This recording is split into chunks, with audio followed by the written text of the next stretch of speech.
It's on here now. The goalkeeper's beat, and South Africa have done Shagger Sport 2010. ሰላም ጤና ይስጥልን እንደምናላችሁ የተከበራችሁና የተወደዳችሁ የሸገር ስፖርት ዊዝ አበበ ግደይ የዩቲዩብ ቻናል ቤተሰቦቻችን በያላችሁበት እጅግ አስደሳች ጊዜን እያሳለፋችሁ እንደሆነ ተስፋ እናደርጋለን። መልካሙን ሁሉም ለናንተ እንመኛለን። ታዲያ ይህንን ሸገር ስፖርት ዊዝ አበበ ግደይ የሚለውን የዩቲዩብ ቻናላችንን ሰብስክራይብ አድርጉት፣ የደውል ምልክቱን ተጫኑትና አዳዲስ ፕሮግራሞችን ስንለቅ መልእክት ይድረሳችሁ። ላይክ በማድረግ እንዲሁም ደግሞ ሊንኩን ለሌሎች በማጋራት በተከታዮች ቁጥር እንድንበዛ የምንሰራቸው ፕሮግራሞችም ብዙ ሰዎች ጋር እንዲደርስ የምታደርጉትን ጥረት አጠናክራችሁ ቀጥሉ እንላለን። እስካሁን ላደረጋችሁልን ድጋፍ፣ እገዛ እና እኛን ለማንቃት ለሄዳችሁት ርቀት በሙሉ ምስጋናችን ትልቅ ነው። በጣም እጅግ በጣም አድርገን እናመሰግናለን። የምናነሳቸውን ጉዳዮች በዝርዝር ወደ መመልከት እንሂድ። ቀዳሚ የምናደርጋቸው ጉዳዮች መካከል እንግዲህ አንደኛው የሚሆነው በማንቸስተር ዩናይትድ ተጫዋቾች ዙሪያ የማንቸስተር ዩናይትድ ደጋፊዎች ስጋት አላቸው። ይሄ ስጋታቸው ምነው አላየናቸው የሚል ከተወሰኑ ጊዜያቶች በፊት እነዚህ ተጫዋቾች ያጋጠማቸውን ጉዳት መነሻ ያደረገ እና ከጉዳት ዜናው በኋላ አሁን ያሉበትን ወቅታዊ እውነት ለመረዳት መፈለግ ነው። የሆነን ለመናገር በርከት ስለሚሉ እነዚህ ተጫዋቾች መመለሳቸው እና የውድድር ዓመቱ እየደረሰ መሆኑን ከግምት ውስጥ ለሚያስገባ ሰው ትንሽ ቢያሳስብ የሚፈረድ አይደለም። ለምሳሌ ማቲያስ ደሊች፣ ቤንጃሚን ሸሽኮ፣ ማኑዌል ኡጋርቴ፣ ሊሳንድሮ ማርቲኔዝ፣ ኮቢ ሜይኖ፣ ሜሰን ማውንት እንደዚሁም ደግሞ አዲሱ ግብ ጠባቂ ካርል ዳርሎውን በተመለከተ የጉዳት ዜና ነበረ። ያ የጉዳት ዜና ምን ያህል ጊዜ ከሜዳ ያረቃቸዋል? አዲሱ የውድድር ዓመት ሲጀመር ከቡድናቸው ጋር አብረው ይሆናሉ ወይ? ዛሬ ምሽት 3:30 ደግሞ ከሊድስ ዩናይትድ ጋር በሚደረገው ጨዋታ ላይ እናያቸዋለን ወይ የሚልንም ነገር እንድናነሳና እንድንነጋገር የሚያደርገን ነው። በርከት ይላሉ። ወደ 7 የሚደርሱ ስሞችን ነው ቢያንስ አሁን የጠራ ነው። ማይክል ካሪክ በቅርቡ በሰጠው አንድ ጋዜጣዊ መግለጫ ላይ እስካሁን ድረስ ባለው የፕሪሲዝን ሂደት እድለኞች ነን ከጉዳት ጋር በተያያዘ ብሏል። ከጉዳት ጋር በተያያዘ በጣም እድለኞች ነን። ከጉዳት ጋር በተያያዘ ያለውን ጥሩ ነገር እንደዚሁ ይዘን መጠበቅ ይኖርብናል። የውድድር ዓመቱ ሲጀመር በውድድር ዓመቱ ሂደት ላይ አብዛኞቹን ተጫዋቾቻችንን በቻልነው መጠን ሁሌም ለምርጫ ለጨዋታ ዝግጁ እንዲሆኑልን ማድረግ መቻል አንዱ እቅዳችን ነው ይላል እና የእስካሁኑን ያደንቃል። በእስካሁኑ ደስተኝነቱን ይገልጽና ከዚህም በኋላ እንደዛ እንዲሆን ይመኛል። ስለዚህ አሁን በአየርላንድ ደብሊን በሚደረገው የዛሬው ጨዋታ ላይ አሁን የጠራዋቸው ተጫዋቾች አብዛኞቹ ሄደዋል ወደ ደብሊን ከሊድስ ዩናይትድ ጋር በሚደረገው ጨዋታ በፊት እዛ ደርሰዋል። አንድ ላይ ናቸው ያሉት። እንደውም እንደ ማረጋገጫና እንደ በጣም አሪፍ ነገር ይነገር ከተባለ በዚህ ጉዞ ውስጥ ያልተካተተ አንድ ተጫዋች ብቻ ነው ያለው ማንቸስተር ዩናይትድ። ያም ተጫዋች ማኑዌል ኡጋርቴ ነው። ከማኑዌል ኡጋርቴ ውጪ ያሉ ተጫዋቾች ወደዛው ሄደዋል። በነገራችን ላይ ማንቸስተር ዩናይትድ በዚህ ፕሪሲዝን በብዙ የአውሮፓ ሀገራት ነው ጨዋታዎቹን ያደረገው። አሁን ዛሬ አየርላንድ ደብሊን ላይ ጨዋታውን ያደርጋል። ከዛ በፖላንድ ደግሞ የፕሪሲዝኑን የመጨረሻ ጨዋታ ያደርጋል ከኤሲ ሚላን፣ ከቀድሞ የማንቸስተር ዩናይትድ አሰልጣኝ አዲስ ቡድን ከኤሲ ሚላን የሩበን አሞሪም አዲስ ቡድን ኤሲ ሚላን ስለሆነ ጋራ ዩናይትድ አርሰናልና ማንቸስተር ሲቲ የኮሚዩኒቲ ሺልድ ጨዋታቸውን በሚያደርጉበት ቀን የፊታችን እሁድ ዩናይትድ ደግሞ ከኤሲ ሚላን ጋር ጨዋታውን ያደርጋል። እንግዲህ ልብ በይ፣ ወደ አየርላንድ ሄዶ ዛሬ ይጫወታል። ከዛ ወደ ፖላንድ እሁድ ይሄድና ይጫወታል። ከዛ በፊት በሌሎች አውሮፓ ሀገራት ማለትም በፊንላንድ፣ በኖርዌይ፣ በስዊድን ጨዋታዎችን አድርገዋል። ስለዚህ በዚህ ፕሪሲዝን ማን ዩናይትድ ኖርዌይን፣ ፊንላንድን፣ ፖላንድን፣ አየርላንድን እነዚህን በሙሉ ተዘዋውሮ ተጫውቶባቸዋል ማለት ነው። ስለዚህ እነዚህ የማንቸስተር ዩናይትድ ተጫዋቾች አሁን የሚገኙበትን የጤና ሁኔታ ወይም ከጉዳት ጋር የተያያዘው ችግራቸው ስጋት ላይ የማንቸስተር ዩናይትድን ደጋፊዎች የሚጥል ነው ወይንስ ደግሞ ተስፋ ስሜት አለው የሚለውን የእያንዳንዳቸውን እያነሳን ልንነጋገር ነው። ስም መጥራት ከመጀመራችን በፊት በዚህ ጉዳይ ላይ ጣል የምታደርጊው ነገር ካለ?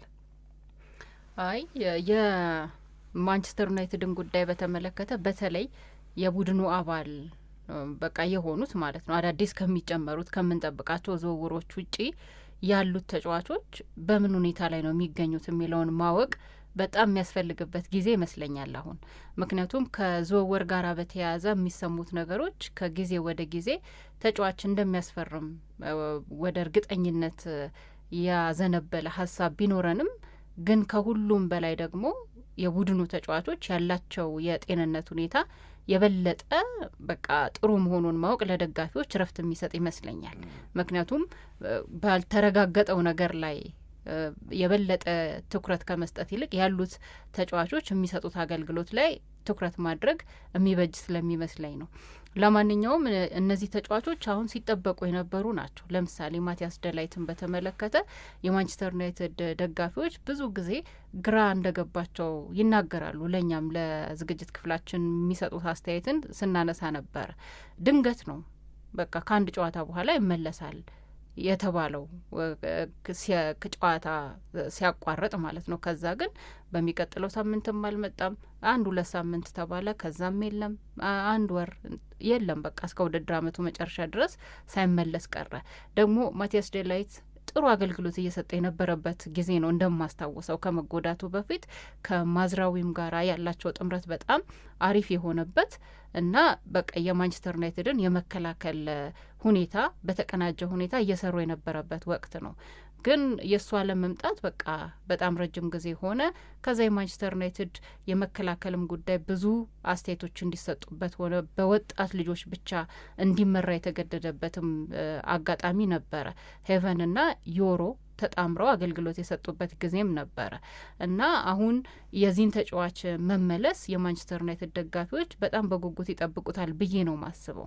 ዋነኛው ምክንያቴ ማንቸስተር ዩናይትድ ሌላ የኋላ መስመር ተጫዋች የማስፈረም ግዴታ ውስጥ እንዲገባ አይፈለግም። አሁን ባለው ሁኔታ የበለጠ ክፍተታቸው ጎልቶ በሚታዩ ቦታዎች ላይ ተጫዋቾችን ማስፈረም ነው የሚፈልገው ዩናይትድም እንደገና ደጋፊዎቹም ቅድሚያ የሚሰጡት ያንን ይመስለኛል። ለምሳሌ የመሀል ክፍል ላይ እንደገና አጥቂ ማስፈረም ላይ ምክንያቱም የኋላ ክፍል ተጫዋቾች ደህና ከሆኑ እነሱን በደህንነታቸው መጠበቅና እዛ ላይ ሌላ እንዲቀጥል ማድረግ ነው የሚመረጠው እና የማቲያስ ዴላይትን ወቅታዊ ሁኔታ በተመለከተ ደጋፊዎች በጣም ይጠብቁታል ብዬ የማስበው አንድም በዚህ ምክንያት ነው እና አሁን የሚሰሙት ከጉዳቱ ጋር በተያያዘ ያሉት ወቅታዊ መረጃዎች ምንድን ናቸው የሚለውን ለአድማጮቻችን መንገር የበለጠ እረፍት እንዲሰማቸው ያደርጋል ብዬ ነው ማስበው። ስለዚህ ስሞችን እየጠራን እነዚህ ተጫዋቾችና ጉዳትን በተመለከተ ያሉበት ወቅታዊ ሁኔታ ምንድን ነው የሚለውን ማንሳት ከጀመርን እንዳልሽው ሳምሪሽ ያንቺ እንዳልሽው ከማቲያስ ደሊት መጀመር እንችላለን። እንግዲህ ማቲያስ ደሊት የማንቸስተር ዩናይትድን ሴንተር ባክ እንደተባለው ጉዳት አጋጥሞት ከሜዳ ከመራቁ በፊት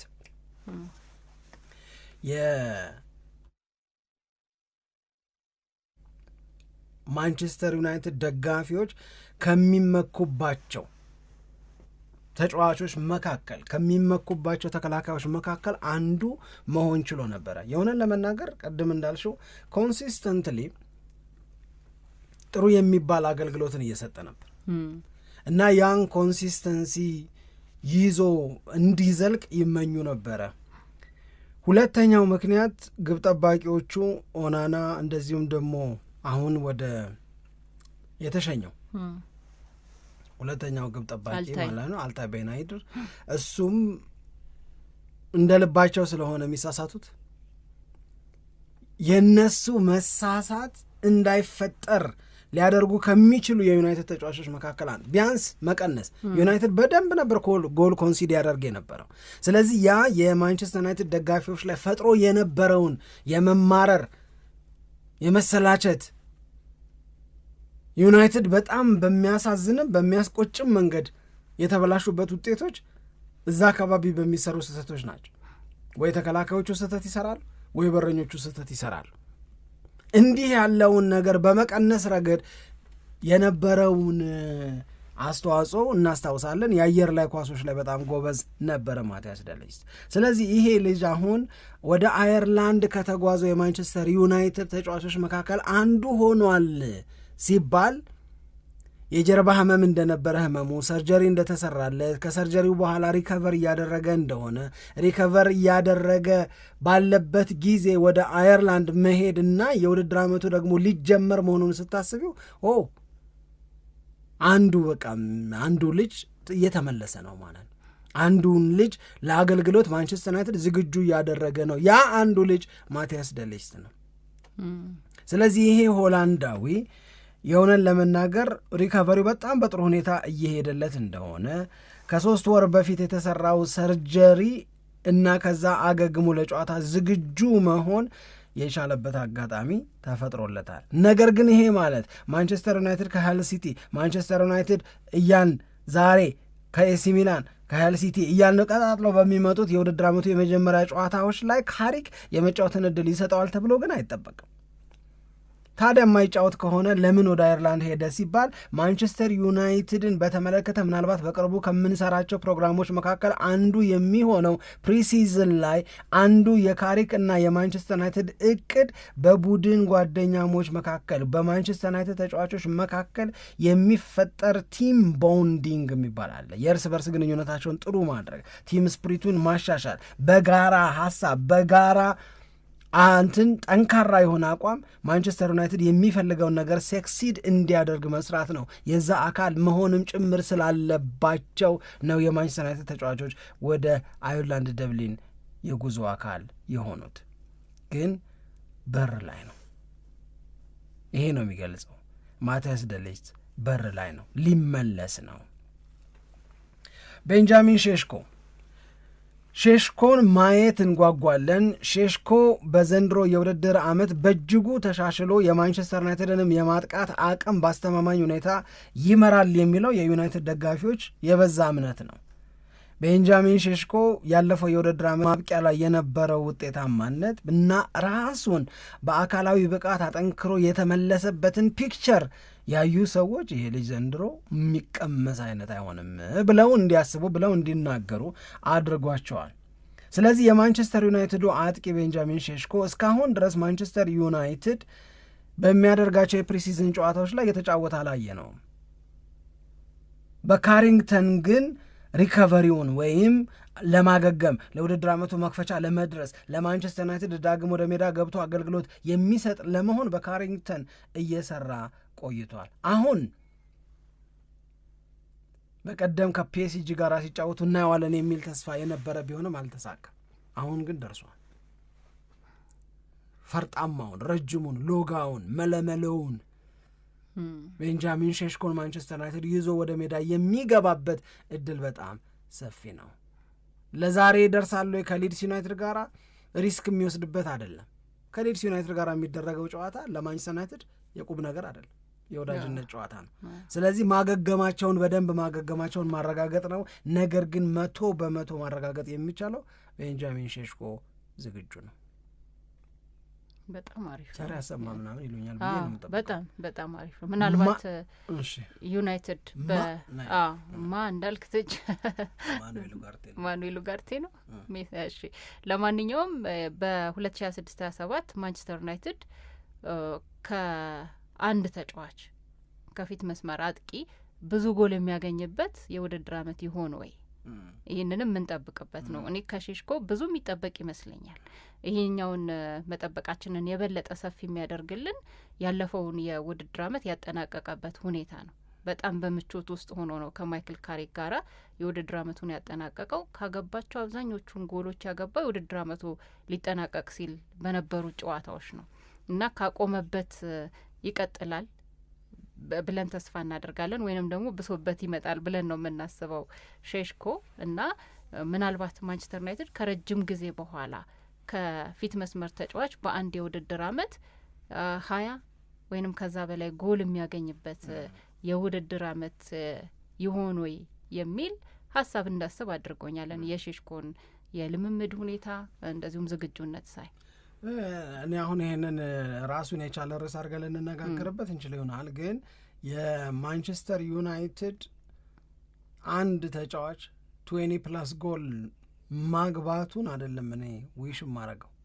እኔ ዊሽ ማረገው ራሽፎርድም ማቲያስ ኩኛም ብራያን ኤምቤሞም ቤንጃሚን ሼሽኮም ያንን ሪስፖንሲቢሊቲ ሼር አድርገውት ተጋርተውት ማንቸስተር ዩናይትድ ኮሌክቲቭሊ የሚያስፈራ ፍሮንት ላይን እንዲኖረው ነው። ለማንቸስተር ዩናይትድም ሰክሰስፉል መሆን የሚረዳው ይሄኛው ነው። አንፕሬዲክትብሊ ነው ከየት እንደሚመጣብሽ ጥቃቱ ተጋጣሚው አያውቅም። የማንቸስተር ዩናይትድ ተጫዋቾች ታርጌት ማናቸው ገሌ ነው፣ ስለዚህ ወደሱ ነው ምናምን አይነት ነገር ባይሆን አማድም ቢያገባ ኤምቤሞም ቢያገባ ማቲያስ ኩኛም ቢያገባ ዶርጉኮ የሚገርም ዶርጉኮ እያየን ነው እኮ የእውነት የለው እኮ ነገሮች። ስለዚህ እንዲህ ያለ ከየት ነው ማንቸስተር ዩናይትድ የሚያጠቀው? የማንቸስተር ዩናይትድ የጎል ሶርሶች እነማን ናቸው ስቲ ብዙ ተጫዋቾች ቢሆኑ በጣም አሪፍ ነው። ከዚህ ውስጥ ሁሉም እያበሩ ሁሉም ሲሊንደሮች ላይ እሳት ኖሮ ሼሽኮ አውትሻይን አድርጎ ቢወጣ ዋው። ግን በቃ ይሄ 20+ ጎል ማንቸስተር ዩናይትድ ከአንድ ተጫዋች ማግኘት ከቻለ ስንት ዓመት ሆነው? እሱንም እያነሳ ልንነጋገር እንችላለን። ግን እኔ ተያይዞ በቃ አንዳንድ ቡድኖች የመሀል ክፍላቸው፣ አንዳንድ ቡድኖች መከላከላቸው፣ አንዳንድ ቡድኖች ደግሞ የአጥቂው ክፍል በጣም ጠንካራ ይሆናል። የዩናይትድ አጥቂ ክፍል ጠንካራ ሆኖ ሊታይ እንደሚችል የማምንበት የውድድር ዓመት ነው 2026-27 እኔ ጋርቴ ጨረስ እሱን እንጂ ሌላ ዝርዝር ነገር ሳልገባ ማለት ምንም የምንነግራቸው አዲስ ነገር የለም። ለዛ ነው ወደ አይርላንድም ያልሄደው። ኢቭን የቲም ቦንዲንጉ እንኳን ኧረ ይለፈውስ ምንም ቦንድ አይሰራም እሱ ያላል ባይጎዳም መሄዱም አይቀር የተባለ ተጫዋች በቃ እዛ ላይ እንደውም አሪፍ ነገር አንቺ ንገሪኝ፣ ፊፋ ነው ደሞዙ የሚከፍለው የሚለው እሱን ብቻ ጣል እናድርገው እንጂ በጣም ረጅም ማንቸስተር ዩናይትድ ይህን ያህል ጊዜ ነው ከሜዳ የሚርቀው አላለም፣ ግን በጣም ረጅም እንደሚሆን ይታመናል። ስለዚህ በጣም ረጅም ጊዜ ስለሆነና በዓለም ዋንጫ ላይ ስለተጎዳ የማኑኤል ኡጋርቴን 80% የሚሆነውን ደሞዝ የሚከፍለው ፊፋ ነው። ይሄ ተረጋግጧል። ይሄ ቆንጆ ሆነለት ለማንቸስተር ዩናይትድ በጣም አሪፍ ነው። ሸጦት እዛ ቦታ ላይ ሪፕሌስ ቢያደርግ ይህና የመጀመሪያ ምኞቱ ቢሳካ አሪፍ ነው። ጥሩ ነበር። ካልሆነ ግን 80% የማኑኤል ኡጋርቴን ደሞዝ ፊፋ ነው የሚከፍለው ከተባልሽ አትሊስት ገንዘብሽን ሴቭ አርገሰ ማዋስም እንደዚህ ነው እኮ አንዳንዴ እንደውም 80%ም ላያደርስ ይችላል። አንዳንዴ ሙሉ በሙሉ ሊወስዱ ይችላሉ። ግን 50-50 ይሉሻል። 50% ዳይን ቢያንስ የደሞዝ ዳይን የሚቀንስልኝ ከሆነ ወልሲ ምናምን የሚሉበት ነገር ይኖራልልሽ ፈልጌ ነው። ስለዚህ እሱ የለም። ሊቻ ነው ሌላው ሊሳንድሮ ማርቲኔዝ ሪሰንትሊ ማንቸስተር ዩናይትድን ከተቀላቀሉ ተጫዋቾች መካከል አንዱ ነው። በዓለም ዋንጫው ምክንያት የዓለም ዋንጫ ፋይናሊ ስለነበረ ከዓለም ዋንጫ በኋላ 3 ሳምንት ማረፍ ስለነበረበት ምናምን ነው እና መመለስ አለበት የተባለ እና ደጋፊዎች ይመለሳል ብለው የጠበቁት ቀን ነበረ። ሊሳንድሮ ማርቲኔዝ አንድ ቀን ዘግይቶ ደረሰ። እቺ ስጋት ፈጠረች። ጉዳት ኖሮበት ነው ወይ የሚል ግን በኋላ የማንቸስተር ዩናይትድ ቅርብ ናቸው የሚባሉ ሚዲያዎች ምን ነገሩን? ሊሳንድሮ ማርቲኔዝ አንድ ቀን አርፍዶ አንድ ቀን ዘግይቶ ነው የደረሰው። አዎ ልክ ነው። ነገር ግን አንድ ቀን የመዘግየቱ ዋነኛው እና ምናልባትም ብቸኛው ምክንያት በማይክል ካሪክ በተሰጠው የኤክስትራ ዋን ዴይ ኦፍ ነው። ስራ ላይ ዴይ ኦፍ ትወጂ ነበር? አይ እውነት ብዙም አይደለም።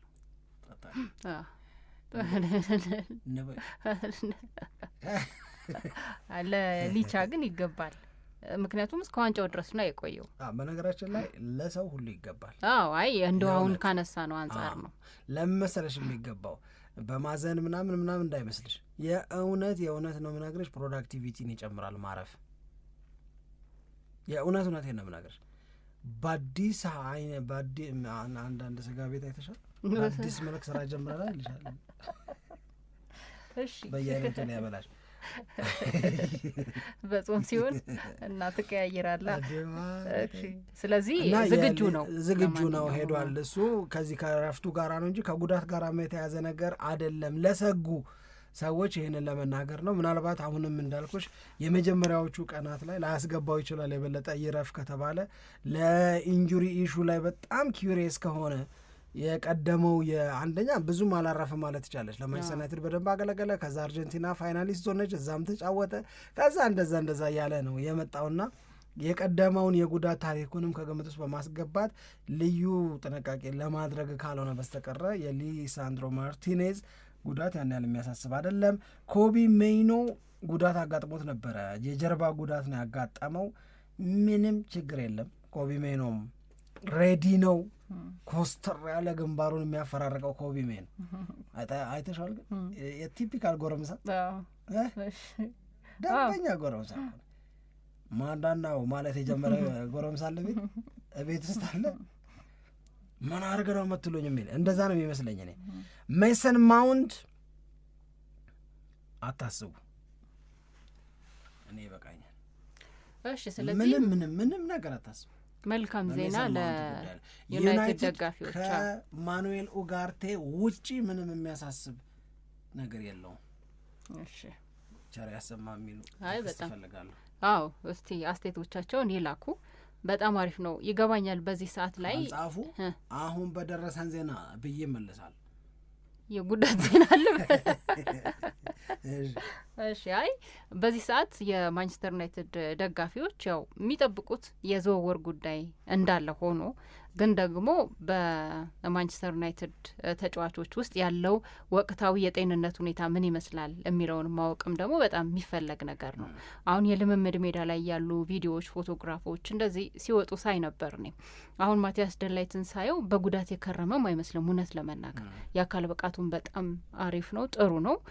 ይሄ አንዳንድ ጊዜ ረጅም ጊዜ ከሜዳ ርቀው ሲመጡ ተጫዋቾች የሚያሳዩት የክብደትም የፊዚካሊ ለውጥ እንደዚህ አይነት ነገርም ብዙ የታየበትም አይደለም። ራሽፎርድም ከቡድኑ ጋር ተቀላቅሎ በጣም ሰላማዊ በሆነ መንገድ ልምምዶችን ሲሰራ አይቻለሁ እና እንደነዚህ አይነት ነገሮች የማንቸስተር ዩናይትድን ሬዲነስ የበለጠ የሚያሳዩ ከፍ የሚያደርጉ ናቸው እና ለዩናይትድ ደጋፊዎች ጥሩ ዜና ተናግረናል ብዬ ነው የማስበው። ወደ ሌሎች ጉዳዮች ደግሞ እናልፋለን። ያው የዩናይትድን ጉዳይ ካነሳን ሌላ አንድ ምሽቱንም ዛሬም ጠዋት ላይ በጣም በስፋት ሲነሳ የነበረው የዝውውር ጉዳይ የሊዩስ ስኬሊ ጉዳይ ነው አይደለ? በቃ እሱ ነገር ሲሪየስ እየሆነ መጣ። አዎ ሲሪየስ እየሆነ መጣ። አዎ እና ትላንትና ማታም ዛሬም ጠዋትም ላይ ማንቸስተር ዩናይትድ ብቻም ሳይሆን ቼልሲም ይህንን ተጫዋች ይፈልጋል የሚሉ መረጃዎች እየወጡ ነው። በተለይ ደግሞ ቼልሲ ማይሌ ሊዩስ ስኬሊን የፈለገበት ዋነኛ ምክንያት የኢንዞ ፈርናንዴዝ የመቆየት እድል አነስተኛ ነው እየተባለ እየወጣ ነው። ኢንዞ ማሬስካ ይህንን ተጫዋች ለማስፈረም ወደ ማንቸስተር ሲቲ ለመውሰድ ያላቸው ፍላጎት በጣም ሰፊ ነው። ራሳቸውም ተናግረዋል፣ ለልጁ ያላቸውን አድናቆት በተመለከተ ማለት ነው። እና እንደነዚህ አይነት ሽግግሮች ወይንም ልውውጦች ሲኖሩ ቼልሲም ደግሞ ስኬሊን ወደ ራሱ ለማምጣት ጥረት እያደረገ ነው ተብሏል። ማንቸስተር ዩናይትድ ከዚህ በፊት በተደጋጋሚ እንደውም ማንቸስተር ዩናይትድ ስኬሊን እፈልጋለሁ የሚል ነገር እኮ ከክለቡ በኩል አልወጣም፣ ግን ምክሮች ነው የሚለገሱ የነበረው ለማንቸስተር ዩናይትድ። ምንድነው ከጀርባ አጠቃላይ በአርሰናልና በሉዊስ ስኬሊ መካከል ያለውን ሲቹዌሽን የማጣራት ስራ እየሰሩ ከነበሩ ክለቦች መካከል አንደኛው ማንቸስተር ዩናይትድ ነው። ልጁና አርሰናል በእርግጥ ይለያያሉ ወይ? ላስፈርመው ብል ወጪው ምን ያህል ነው? የእሱ የደሞዝ ዲማንድ አርሰናል ቤት ያለው የሚለውን በአጠቃላይ ዋትስ ጎይንግ ኦን የሚለውን በደንብ እየመረመሩ ከነበሩ ክለቦች መካከል አንደኛው ማንቸስተር ዩናይትድ ነው። ሄዶ ግን በልጁ ላይ ያለው ፍላጎት ደግሞ እየተቀዛቀዘ እንደመጣም ተገልጿል። በነገራችን ላይ ዛሬ ማለዳ ላይ ዚ አትሌቲክ ላይ የተጻፈውን ጽሁፍ ደግሞ ብትመለከቸው ስለ ስኬሊ አርሰናል ቤት በፉልባክ ቦታ ትግል አለ። ምክንያቱም እዛ ቦታ ላይ በተደጋጋሚ እንደምንለው ሂንካፕ ያለ፣ እዛ ቦታ ላይ ካላፊዮሪ ያለ፣ አምና ቁጭ አድርገውታል እነዚህ ልጆች ማንን? ስኬሊን። መሀል ላይ ጉሚያሬሽ ተጨምሯል፣ ዙቢሜንዲ አለ። የደከመውን ዙቢሜንዲን ነው እንጂ የበለጠው ስኬሊ ደህና የሆነውን ዙቢሜንዲን ተፎካክሮ ማስቀመጥ ይችላል ወይ? ዴክላን ራይስ እያለ እነዚህ እነ ጉሚያሬሽ እያሉ የአርቴታ አይነግቡ ተጫዋች ይሆናል ስኬሊ የሚለው ስጋት አለ። ስለዚህ መሀል ክፍሉም እንዲከታጨቀ ያውም ዊዝ ሃይ ኳሊቲስ ፉልባኩም ላይ ኦፕሽንለስ መሆኑ እንደ 2025/26 የሚቀጥል ከሆነ ስኬሊም ከአርሰናል ጋር ከመቆየት ይልቅ የመጫወት እድል ወደሚያገኝባቸው ክለቦች የመሄድ ፍላጎት ይኖረዋል ተብሎ ነበር የሚጠበቀው። ዚ አትሌቲክ ግን የሚለው ምንድን ነው? ከአርሰናል ጋር ሆኜ ለመጫወት መፎካከርን እመርጣለሁ ብሏል ስኬሊ ነው። ከአርሰናል ጋር ሆኖ መጫወትን መቆየትን መፎካከርን ላይጫወት ይችላል፣ በሌሎቹ ብልጫ ሊወሰድበት ይችላል። ነገር ግን ለመብለጥ አሰልጣኙን ለማሳመን እና የመሰለፍ ዕድልን ለማግኘት መትጋትን ይመርጣል የሚል ነገርንም አይቻለም ልልሽ። አዎ እና ማንቸስተር ዩናይትድ ደግሞ የበለጠ አሁን ከሉዊስ ስኬሊ ፍላጎት ራሱን ያራቀበት ምክንያት ተብሎ የተገለጸው አንደኛው ነገር አርሰናል እንዲከፈለው ይፈልጋል ተብሎ የወጣው ገንዘብ ነው። አንዳንድ ቦታዎች ላይ አርሰናል በቃ በትክክል የሚፈልገው ተብሎ የተገለጸው ወደ 60 ሚሊየን ፓውንድ አካባቢ ነው። ሌላ ቦታ ላይ ደግሞ 45 ሚሊየንም የሚወስድለት ቢያገኝ ወይም የሚያቀርብ ክለብ ቢገኝ ሉዊስ ስኬሊን የመልቀቅ ፍላጎት አለው አርሰናል ተብሎ እየተገለጸ ነው። ግን ዩናይትድ ይህንን ያክል ገንዘብማ ለሉዊስ ስኬሊ የማውጣት ፍጹም ፍቃድ የለኝም የሚል በጣም ጠንካራ የሆነ አቋም እንዳለው የሚገልጹ መረጃዎች ወጥተዋል። እንዲሁም ይህንን ያክል ገንዘብ ደግሞ የሚወጣም ከሆነ ሉዊስ ሃል ላይ የበለጠ ጥረት ማድረግ አስፈላጊ ነው የሚል እምነት አለ በዩናይትድ ቤት ተብሎ ነው እየተገለጸ የሚገኘው። ሉዊስ ስኬሊ ያው 19 ዓመቱ ነው። በጣም ወጣት ተጫዋች ነው። በዚህ በ19 ዓመት እድሜው ያሳያቸው ወይም ያስመሰከራቸው ችሎታዎች አሉ። ወደፊትም ደግሞ ያንን ያለውን ችሎታ የበለጠ የማሳደግ እድል ያለው ተጫዋች እንደሆነ ይታመናል። አሁን ባለበት ሁኔታ የሱ አስፈላጊነት በጣም በቃ የታጨቀበት ክለብ ውስጥ ነው የሚገኘው። ለዛ ነው እድለቢስ ነው ምለው። ለዛ ነው እድለቢስ ነው ሊያስብለው የሚችለው። ጎበዝ ነው፣ ኢነርጄቲክ ነው። የልጅነት ስህተት የሰራባቸው አጋጣሚዎች ትዝ የሚሉኝ ቢሆንም እነዛ ስለ ሉዊስ ስኬሊ የምናገራቸውን ነገሮች ደብዛዛ አያረጓቸውም። በጣም ጀግና ነው፣ ልበ ሙሉም ነው ልጁ እና እዚህ መነሻው ላይ ካላፊዮሪ የሚባል ልምድም ጎበዝም ዴዲኬሽን ላይ የማታሚው ተጫዋች እንደገና ደግሞ ሂንካፔ የምትየው አውሬው ብለው ነው የሚጠሩት እነሱ። ለሚለብሰው ማሊያ ማንንም ቢሆን ዘንጥሎ ይጥላል። ማንም ጋ ቢሆን ይተናነቃል። ለዛ ነው እነሱ በዛ ቅጽል ስም የሚጠሩት። ማንም ቢሆን ለለበሰው ማሊያ ይሄ ደም ይሰጣል ይለዋል የካምቦሎጆ ወዳጅ ደንበኛ። እንደዛ አይነት ባህሪ ያለው ተጫዋች ነው ሂንካፔ። እነዛው ኖሩበትና ገባሽ የሆነ እንትና አለ። ግን አርሰናል ውስጥ እንደ ሉዊስ ስኬሊ አይነት ባህሪ ያላቸው ተጫዋቾች ብዙ አይደሉም አይደል? እንደዛ አይነት ተጫዋች ይሄ በቃ የተገዳዳሪነት አሁን እሱ እኮ በፊት ባለፈው የውድድር አመት ነው ብቻ ከ2 አመት በፊት ጊዜውን እርግጠኛ አይደለሁም እንጂ የተች ላይን ላይ ሆኖ እንኳን እኮ ቢጫ ካርድ አይነት የሚያይ ተጫዋች ነው። እና ይህንን ባህሪውን የአርሰናል ደጋፊዎች በጣም ነው የሚወዱት። እንደዚህ አይነት የሚጋፈጥ ተገዳዳሪ እጅ ማይሰጥ እናስታውሳለን። ተጋፋጭ ከማንቸስተር ሲቲ ጋር በነበሩት ጨዋታዎች ላይ የነበረውን ይሄ ኢነርጂ ያለው አይነት ተጫዋች ስለሆነ እንዲህ አይነት ባህሪ ያላቸውን ተጫዋቾች ማጣት የለብንም የሚልም ደግሞ ሀሳብ ያላቸው አሉ። ለአርሰናል ትልቅ ሎስ ነው ብዬ ነው የማምነው እኔ። ግን ሰርፕለስ ከሆነ ምን ታረጊዋለሽ? ለዚህኛው ነገር ብቻ ማዋስ ቢቻል እንደ ኗኔሪ ሌላ አማራጭ ሊሆን ይችላል። እሺ ሌላ አርሰናል የባርሴሎናውን ኩንዴ እየተመለከተ መሆኑን የሚያሳዩ መረጃዎች ወጥተዋል። ይሄ የሚያሳየው እንግዲህ የሳሊባና የቲምበር ጉዳት የውድድር አመቱ መጀመሪያ ላይ እንደማይኖሩ ያረጋገጠ ነው። አዎ በተለይ የሳሊባ ዘለግ ያለ ጊዜ ነው። ስለዚህ የሆነ ተጫዋች ማስፈረም ከኋላ